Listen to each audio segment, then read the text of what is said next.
Ladies and gentlemen, please welcome on stage President and CEO of onsemi, Mr. Hassan El-Khoury.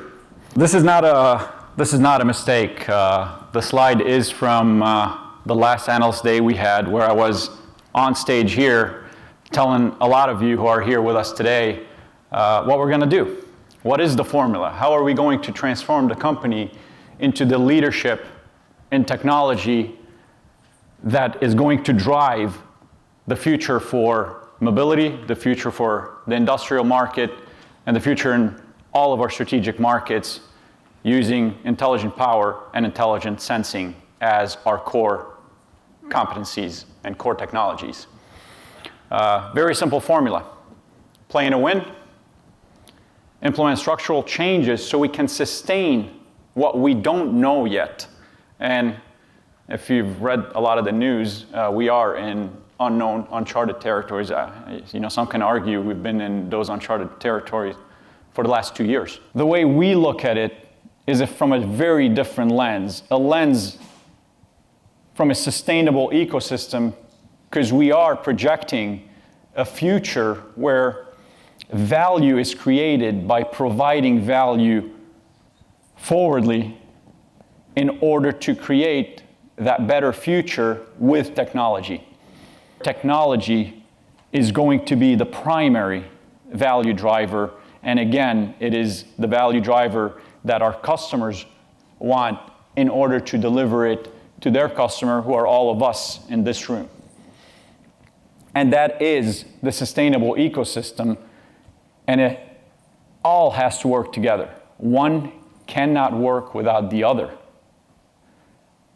And that is creating this opportunity that is about intelligent power, intelligent sensing, and that is the new world we live in. That is the new world that we're going to deliver to.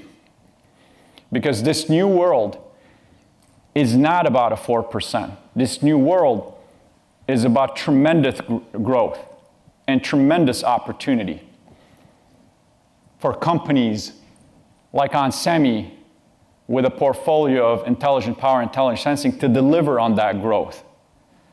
Because you heard it in the video, just good enough is not good enough for us. And 4% is not good enough for us. It's about executing. It's about building this tight and powerful organization that is accountable for what they do, but the autonomy to make it happen. That's the ownership we have. That's who we are. That's the culture we drive. Everybody in the company believes that and drives to that. And they all will and have and will always get rewarded for doing this, doing the right thing, and creating that value. Because we have a tremendous opportunity ahead of us that is expanding, forever expanding. With over $17 billion of LTSAs, while maintaining that predictability of finance and performance that you have gotten used to us delivering quarter after quarter. And that is the formula that has not changed, but components of it will, in order for us to maintain that trajectory and accelerate the trajectory that we have been on. And that formula will deliver the undisputed leader of the new world by executing day in and day out.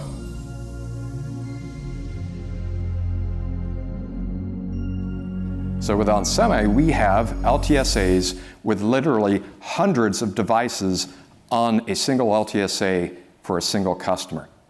They want to reduce that complexity in the supply chain. And we have a very broad supporting portfolio for optimized solutions. And so Sudhir will talk about that too in just a minute. The fourth S, and perhaps the linchpin of all the S's, if there was a linchpin, it boils down to superior technology. And for onsemi, we lead with die performance, but we differentiate with that package technology. So you take die plus package, combine that capability together, and onsemi has the most optimal solution on the planet for our end customers. And that makes all the difference in the world. So let's dive a little bit deeper into superior technology. And when I'm discussing superior technology, you need a baseline capability to be able to deliver. So let's jump in our time machine and go backwards 18 months. Where was onsemi at? Well, we had a very good capability when it came to fab and package capability through brownfield development that Hassan touched on. We also had a lot of new product releases in die, in discrete, in modules, and we were almost complete. But I say almost. There was a missing piece to that puzzle. That missing piece was substrates. We solved that missing piece with the acquisition of GTAT 18 months ago, now known as onsemi Hudson. Now we have that base from which to develop the superior technology. And the question we often get, how's it going? It's going really, really well. What we're looking for is an optimized solution. We say optimized solutions are in our DNA, and here's our helix here. The blue strand is a die technology. The red strand that's about to pop up is a package technology. And the way that we develop these technologies is a little bit different. We develop two concurrent next generations in these technologies at any one period of time. Silicon carbide, today we have M3.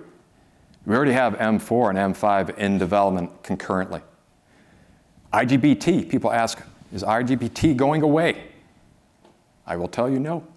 We are investing full throttle in insulated gate bipolar transistors at the same time as silicon carbide. Today we have field stop 4, we already have field stop 7 and field stop 9 in development. Couple that with the package capability, discrete, gel filled, transfer molded. You can mix and match between these technologies and the packages for the most optimized solution, the key word being optimized. It makes all the difference in the world. And at the end of the day, we have LTSAs with 8 of the top 10 energy infrastructure customers, driving a 70% annual growth rate in each of the last 2 years and this year. So with that, we talked about electrification, we talked about energy infrastructure, we talked about these hyper growth markets. A lot of talk, but actions speak louder than words, and our customer actions prove that we have value with $9 billion of silicon carbide LTSAs in electrification and energy infrastructure. It's a testament to what we can bring to our customers. And with that, I'll say thank you.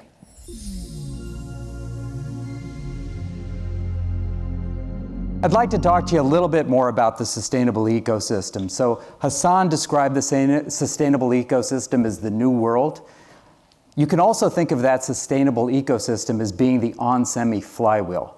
With each push, new product that we introduce, we generate more momentum, and in doing that, create value for our customers and for our investors. And so what I want to talk to you about is what we are doing beyond silicon carbide. What are we doing to accelerate that flywheel? All of the products that I'm going to talk about, represented by these dots, are designed into a BMW i7. And remember, this was just part of the picture. As we build out the car, you see the number of devices that we are actually designing into and have been designed into. And here we range from power ICs, sensor interfaces, image sensors, and the other, what I termed as accessory parts. This is the kind of coverage you see.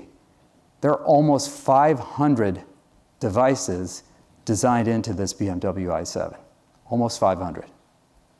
And I don't think anything else encapsulates my message to you better than that. In fact, I just often have to pause here because I love this slide so much and look at the dots and admire the dots and that number of 500. You just kind of have to let that soak in a bit.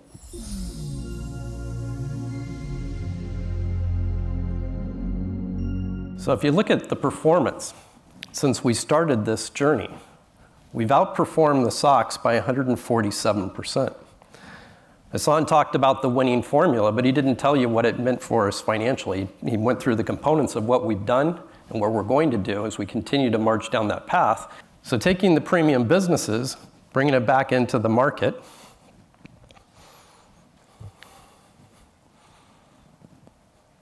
this is going to drive our shareholder value. So our premium businesses will drive premium results. You've already seen it. I pointed out industry-leading results over the last several years. We'll continue to do that. You've seen our ability to execute. So when you think about it from a shareholder value, there's really 4 vectors we're going to focus on. Revenue growth at 3x the market, expanding gross margin, accelerating free cash flow, and shareholder returns. So I'll walk through each of these and give you a little bit more color. Same time frame. Intelligent power is going to grow 16%. We've got SiC growing 2x the market, 70% CAGR, and we expect by the time we get out to 2027, we've got 35 to 40% market share of the SiC market. Silicon power, we've got share gains in auto and industrial, and we'll accelerate our power IC growth as well through controllers and gate drivers, which will drive growth as well for us. Intelligent sensing, I think we've covered this quite a bit here, but we're going to grow in machine vision, focused on auto and industrial. That's the majority of that business today.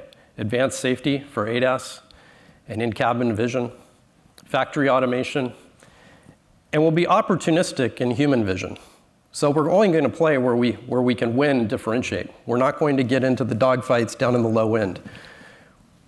Sudhir did a really nice job of showing the competitive advantages that we have at the high end, and that's where we're going to continue to play. So that's what will continue to drive high profits out of that business going long term and grow at 8%. On the other, I look at this as very attractive cash flow business. Sudhir called it accessorizing. I think about it as kind of bedazzling, but it's the same thing. How do we have more BOM coverage? And then it's complementary to everything that we do as well. So premium businesses driving premium results. Take the markets, intelligent power, intelligent sensing, automotive, industrial, cloud, 5G. Take our premium businesses, silicon carbide, silicon power, power ICs, image sensors, put that all together. You got premium results and shareholder value.